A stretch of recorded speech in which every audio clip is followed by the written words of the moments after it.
The last couple of Assassin's Creed games have been kind of so-so. I played Odyssey, played Valhalla, and played AC Shadows. One thing that I'll say is that with Valhalla, I get the same vibe story-wise. Nothing that overly interested me, but for me, those games, Shadows and Valhalla, they stand out in the sense of their open world events and gameplay. And I'm not saying stand out in the sense that like, oh, like it was amazing. It's just that was the aspect of the game that interested me the most. The story was kind of eh. I will say Valhalla's story was a little bit more engaging than Shadows. And then with Odyssey, it was fine for what it was. It wasn't a good AC game.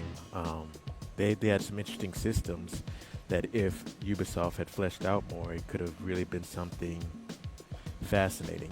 Like with the territory wars and all that stuff between Athens and Sparta. But I'm not here to talk about Odyssey, at least not in this video. With AC Shadows, that's kind of where I wanted to start with it, in that the story was very meh, you know. Starting the game, it had a very strong, like, after Naoe deals with her own personal tragedy slash hardship, it has a very, the power of friendship kind of vibe, and that's fine and all, but it just seems, it comes across a little bit more juvenile and super overdone. It's fine in the sense of like trying to character build, but that was between her and the kid that she befriended, basically, which he ends up having probably the like of the main characters or primary slash secondary characters. I think he probably has the least to do in the remainder of the story mode runtime campaign, whatever you want to call it. So once again with the story, now AC games have had really good engaging stories in the past. Like at least to me, like my first AC game was actually AC3. That game, it was. I don't know if it was because I don't know if it was because of the open world that was the first time I played it, or just because the cinematics and all that stuff, the story itself, I found really interesting, even as one-dimensional as Connor was. For me anyway, like that just clicked for some reason. AC Black Flag, the same thing. At the time of this recording, it's the Black Flag Resync is about to come out, so I'm looking forward to trying that out too. But yeah. So with the story with Shadows, it was kind of, you know. I mean, it did pick up in terms of interest, but I think it picked up in terms of interest is because when you have to siege a castle or sneak into a castle, depending if you played as Yasuke or Naoe, that usually the story mode sets up um, the gameplay sequence for whatever that sequence is, like in the game, like how I just said, sieging a castle, trying to assassinate someone like in a castle. For me, it was kind of in reverse with Shadows, in that the sequencing of the castle built up the story. I'm trying to be somewhat vague, not trying to have spoilers and all that stuff for those of you who haven't played it yet. But the gameplay propped up the story, in my opinion. There are more than a few times where once you get to learn the gameplay mechanics and how things work, and your preferred style of infiltrating the castle or whatever, the gameplay just kind of put more importance to it, in the sense that it gave characters a backstory, or it gave you more motivation aside from just completing that sequence on, oh, okay, this guy was a bad guy, or this guy did this, or this guy did that, or this woman did this, or this woman did that. In line with the story and gameplay, actually, was they'll have more than a couple instances where you have to decide who the bad guy was, or what the right thing to do in a particular situation is or was. um, and that's fine. It's just, at least for me, I had a hard time figuring out when that situation is coming up. So for me, in order to even have a chance of guessing right, I kind of have to study and watch the interactions and all that stuff go leading up to that moment. Because if I'm just going through gameplay, the story, a lot of times games will have that feature where you got to figure out who's right, and at least in my opinion, they don't do a good job of setting up a situation to where I feel like you can reasonably like tell who did right and who did wrong outside of going to outside sources like Google or Reddit to find the right answer. You know, um, that's the only thing that I don't like about that type of system is like for me, every time I had that option dialogue, I was never totally sure. Maybe that's just because they did such a good job with blending in the bad guy with the other characters in that situation, or maybe just because I'm just not good at that type of gameplay. But every time I ran into that, I looked up on Google. I was like, okay, well, who's the right option? Because it wasn't always very clear. Um, with combat, for me anyway, the combat was fine. It did what it was supposed to do. A lot of the deep dives was talking about how if you try to go in with Nawe the way you would with Odyssey and just try to fight 10, 15 different people, it's not going to work out. And that was generally true. Like that's more so what Yasuke was for. Um, but once you do level up, like I would say halfway through, like you get pretty close to being able to fight off 10 to 15 people. Now that's assuming that you've gotten your dodges and parries down pat. The better you dodge, the more people you'll be able to fight and unalive. That should go without saying, I guess, but it just kind of flies in the face of the whole, you won't be able to fight an army basically with Nawe, at least a small army. I'm trying to think. The side missions were okay. The side missions were on the same level as the story, in my opinion. The side missions also get a meh response, just because the side missions just came across as more so about, because obviously the setting was in Japan. The side missions very closely tried to follow in Japanese traditions, which again, that's fine, but it just wasn't very exciting. The side missions were prayers, finding notes. I forget what the exact term was, but basically like you find these pieces of paper throughout, temples or dojos or wherever.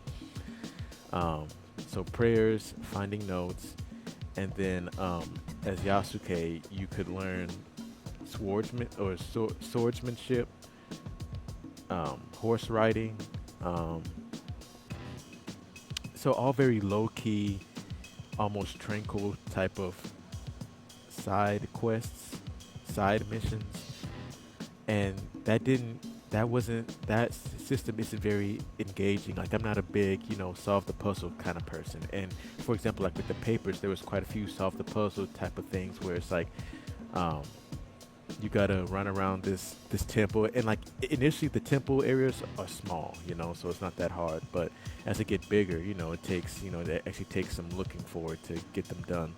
Now I will say at the time, or at the point of recording this video, I haven't done the Animus events, which I do want to do, so I may have to come out with another video, a part 2 or something along those lines for it. And then also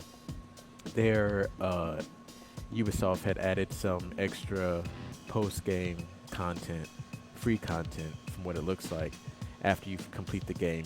And I say that because you have to be, like, to finish the game, I think you have to be like around a level 40 or something like that, like high 30s. The side content that I'm talking about, it starts at like level 41 or 42. So it very much looks like post-game content. Otherwise, they're expecting players, I guess, to level up beyond what's needed to even finish the post-game. But yeah, so those two sections, parts of the game, like I haven't done yet. So like I said, that may come in a part 2 or something like that. But getting back to the main game, the gameplay was fine for the most part. Like I said, the fighting was pretty good with Yasuke. I will say I did enjoy playing as him because with Naue, like, okay, so you don't have like a firearm or an arrow ability like you do with Yasuke. So um, one of his features is being able to smash through doors. Now I will say it's kind of hard to determine what doors you can smash through and what doors are not smashable. There were plenty of times where I tried to smash through a door and it didn't. You know, he just ran into a wall, bounced off, whatever. Um, so that wasn't always clear. Um, I did like, especially in the times where Yasuke was fighting a pretty difficult foe. There's a side. No, was it a side mission? I can't remember if it was a side mission or a mission to where it's like you had to help out the character of a quest you were doing, and the character assigned you to or told you to help out a character that they knew. And so I don't remember if it was side quest or story quest, but either way, he had to fight this Japanese lore monster, and he was pretty tough. He was pretty tough because there's basically two parts where you had to go into this lore monster's realm and fight him and beat him, so to speak. Or not beat him, but like you had to turn out all the lights or something like that. And so once you did that, then the part two was where you actually fight him.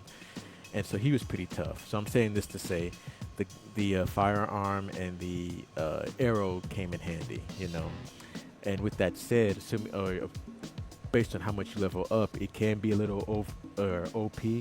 Me personally, I've never been a stickler for, oh, this is making the game too easy. I feel like if you put enough time and you get far enough in the game, you should have the ability and the option to make systems like firearms, bow and arrows, or melee combat.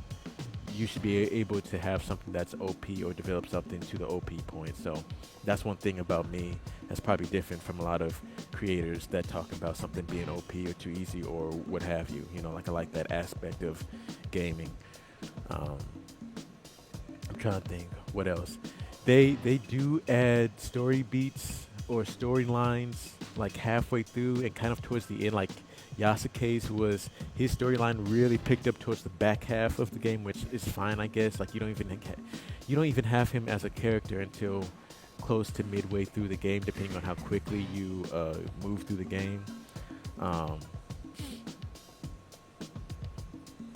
Going back to side missions, aside from the prayers and the ones I mentioned before, you have other side missions like you find some origami birds, another tranquil, not, combat heavy side mission. Now, I can't decide if it was combat part, like going along with the origami quest, because I think there's a couple times where I accidentally ran through a camp. So it's like I picked up combat on accident, basically. But this goes in line with what I was saying. It's just like the side quests, they weren't very engaging. Like they did, at least in my opinion, a pretty good job with trying to follow in Japanese traditions and cultures and things like that, but it just wasn't, it wasn't always the most interesting thing. Now Valhalla kind of did it too with the England one, but it was combat, so like, for example, I remember in Valhalla, like every so often you would have these, I guess, haunted trees or haunted areas to where like you had to destroy the skull or whatever. Now, I mean, I don't know how in line that is with England or London or whatever traditions back in the day, but it was a spook factor, spook and a little bit of combat. Like it was more so a puzzle, more so than anything else. But they did that. That was more engaging than what was going on in Shadows. I wasn't a big fan of that either. So it's kind of like pick the lesser of two evils. So with Shadows, I would say overall, the game wasn't bad. I mean, I wouldn't say that it was great either. It was fine. It was fine. For me, I wasn't a fan of the story in the sense that, it was kind of not boring. It was just kind of like run of the mill, I felt like more could have been done with the story. I felt like some characters could have, popped, stood out more. Um, like I said, like it was just run of the mill. Like nothing about it, story wise, was exceptional. The gameplay was fine. Um, I feel like because the side missions were so meh, it made the gameplay seem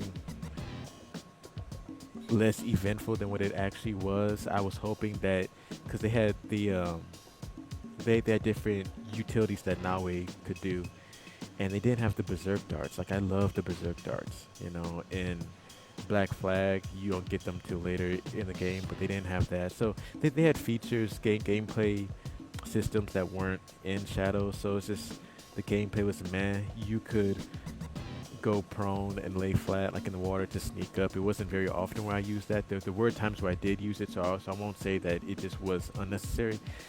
You can use it, but it just kind of. I feel like the events surrounding it, the side missions and the stories, kind of help to underplay the actual gameplay itself. When the side missions are uneventful and you don't need to use the combat and systems that branch off the combat and all that stuff, it makes the combat look less impressive than what it actually is, So I think that's where I'm going with it.